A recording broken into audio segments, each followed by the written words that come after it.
for each manufacturer.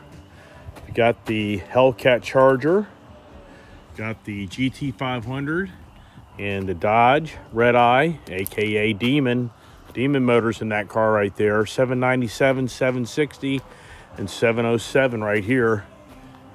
Let's listen to them. Which has the most obnoxious exhaust? Let's find out.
Today is the Hellcat day, or I should say the Redeye day. So I've been driving my Mustang now for, I don't know, the past week. And I haven't driven my Redeye in actually quite a while. It's kind of in the winter months. So I'm going to give you some impressions from my GT500 to my Redeye. Which already this car just feels so different and feels awful powerful. So I'll kind of share you some of my thoughts as I drive down the road here today as I rest the GT500. You give it another 10 years and this will be a thing of the past. Maybe 20. The Ice Age.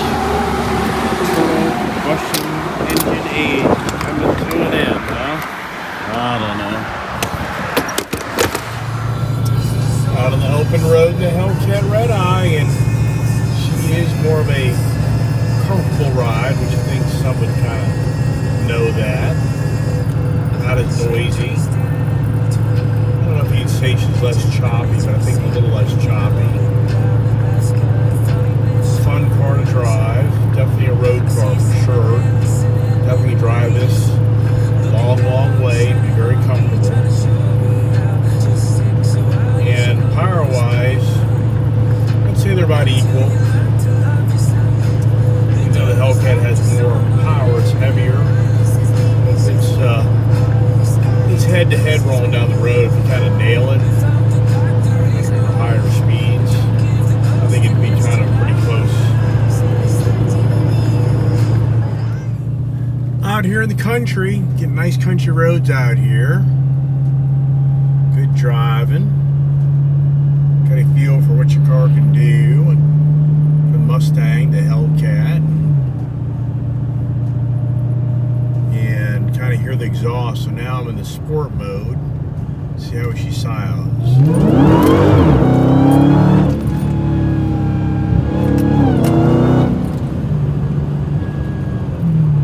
Sounds good, but I don't think she sounds as loud as the Mustang. Try that again.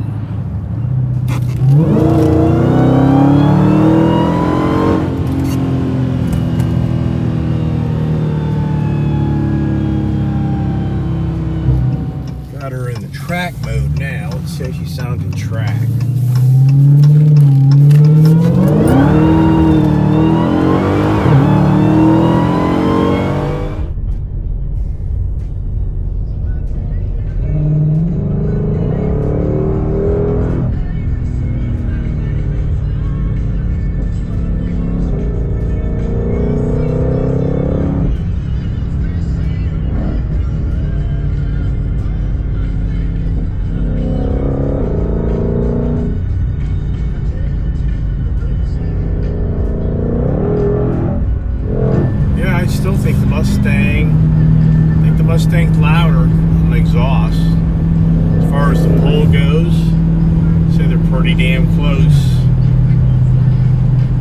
car has 797 horsepower, 8-speed training, versus the Mustang is 760 horsepower, 7-speed, but I don't know the exact weight difference, but I'm guessing, I don't know, is it like 200 pounds, 300 pounds? I need to find out.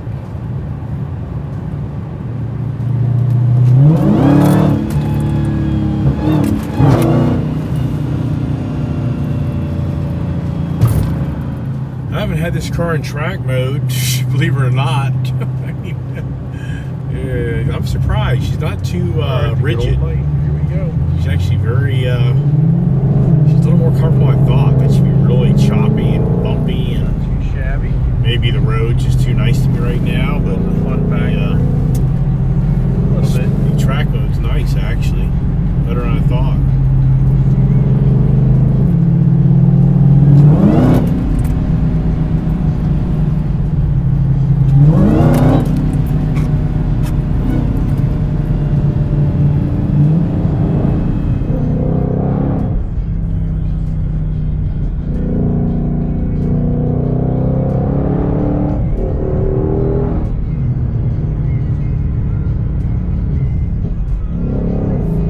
About the Hellcat transmission, I've noticed between the Ford transmissions, they're not as aggressive on the downshift to kind of give that rev. It isn't like rev matching, but just you get a more of a kind of third gear.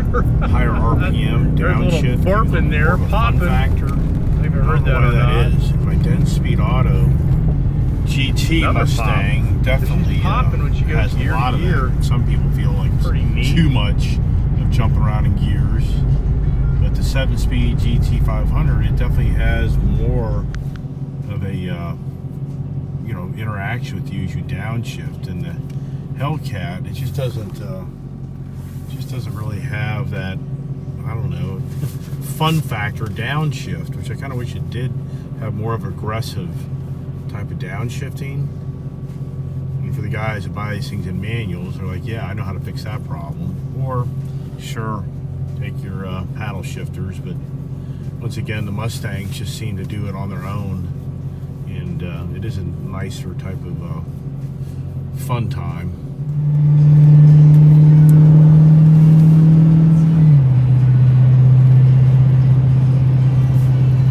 Back road Hellcat, and I wouldn't get too radical. This thing is good, but it's heavier. Just wasn't really built for the total back road adventure, even though a really good driver, I'm sure, could take this thing and hang with a GT500 guy that wasn't the most experienced driver.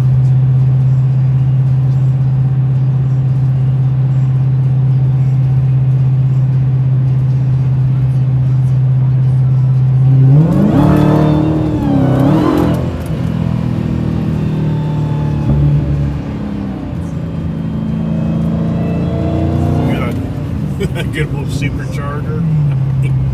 That supercharger is sweet. So that's where kind of the Hellcat outdoes the GT over the downshifting. So yeah, I can sit here and kind of gripe about the Hellcat not doing the downshifting, but at the end of the day, that whine in that supercharger is just sweet. And you don't really get the exhaust note out of this car. It's in the track mode right now. So it's at the highest capability of giving you a lot of noise, and you get some, but that Mustang it's just a lot louder car, exterior wise and interior. She's getting some gurgling, so I will give her that credit. If you kind of get in her a little bit, then you let off, and she kind of just does her own thing and slows down a little bit. Not doing it much now. No, so you just don't get that kind of radical play between the transmission and the revolutions of the motor. There's a little gurgling back there, but I don't think you're going to hear it. Great road car, though. This is just a really comfortable, it's a fun car. It's a a car you can ride around all day long. She does haul ass for sure. With just ease. She seems to coast easier. I don't know what that's all about, but I feel like this car coasts easier than the Mustang GT500. Why? Does it really? You know, I doubt it, but it just feels like this car coasts easier. Maybe it's a different gearing, possibly. Another thing, the big difference in this car of the Hellcat versus the GT500 is that rear end and that GT500, that transmission is just so much more noticeable. You really do feel more of kind of like a gear shift in between, and you know, and I hate to use the word clunky because people take that all negatively, but you just get so much more of that type of kind of feel out of that GT500. And you know, this car does it a little bit too, but not nearly as much. You know, what is that all about? My guess is this has got the torque converter, the other one doesn't have one, and it just disperses the energy differently. And hopefully you kind of hear the exhaust. And just about that squirrel. Just don't turn your wheels and get ready to hear a squirrel. Just keep on going straight. They'll figure it out. There's some gurgle bop, you know, popping back there.